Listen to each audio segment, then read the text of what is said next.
Sorotan lainnya, Saudara, peletakan batu pertama atau groundbreaking pembangunan kawasan industri Tunas Prima Kabil Batam digelar. Groundbreaking dilakukan dengan penanaman pohon sebagai simbol kawasan industri yang berkonsep green energy.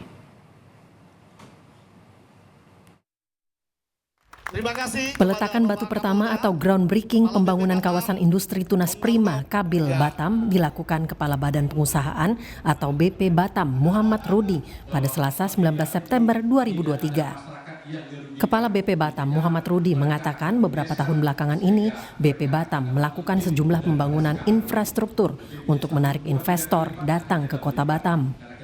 Salah satu investor adalah Tunas Group yang membangun kawasan industri Tunas Prima.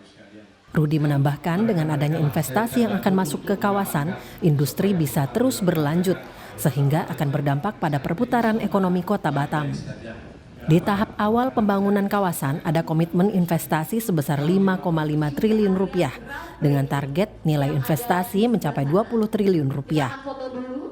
Di bawah kepemimpinan Muhammad Rudi, BP Batam juga akan membangun Bandara Hang Nadim. Rudi menjelaskan agar seluruh produk yang dihasilkan di kawasan industri Tunas Prima bisa langsung keluar melalui bandara tanpa harus melalui Pelabuhan Batu Ampar.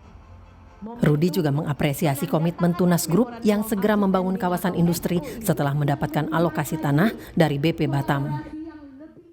Baru di groundbreaking saja sudah ada yang investasi untuk sewa gudangnya hampir 5,5 triliun. Ya, kita harap semakin banyak, semakin bagus, supaya kehidupan perputaran ekonomi kota Batam akan lebih lancar.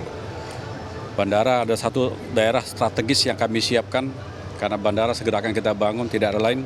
Kita kepingin seluruh produk yang ada di kota Batam bisa langsung keluar tanpa melalui pelabuhan di Batu Ampar. Sementara Chairman of Tunas Group Doli mengatakan kawasan industri Tunas Prima adalah kawasan industri modern berkonsep green industry. Kawasan industri Tunas Prima akan menjadi kawasan industri pertama di Indonesia yang mengusung konsep green industry. Doli juga mengungkapkan komitmen investasi dalam proyek ini. Ya, nilai investasi awal dari pihak Tunas Prima itu 2 triliun dan dari kita punya TNN itu sekitar 3,5 triliun. Total investasi sekitar 20 triliun. Dengan adanya kawasan industri Tunas Prima diharapkan dapat menjadi pendorong pertumbuhan ekonomi yang lebih baik di kota Batam. Pada 2022, pertumbuhan ekonomi kota Batam mencapai 6,84%. Maka di 2023, BP Batam berharap pertumbuhan ekonomi kota Batam di atas 7% dan 8% di tahun 2025. Tim Liputan Kompas TV.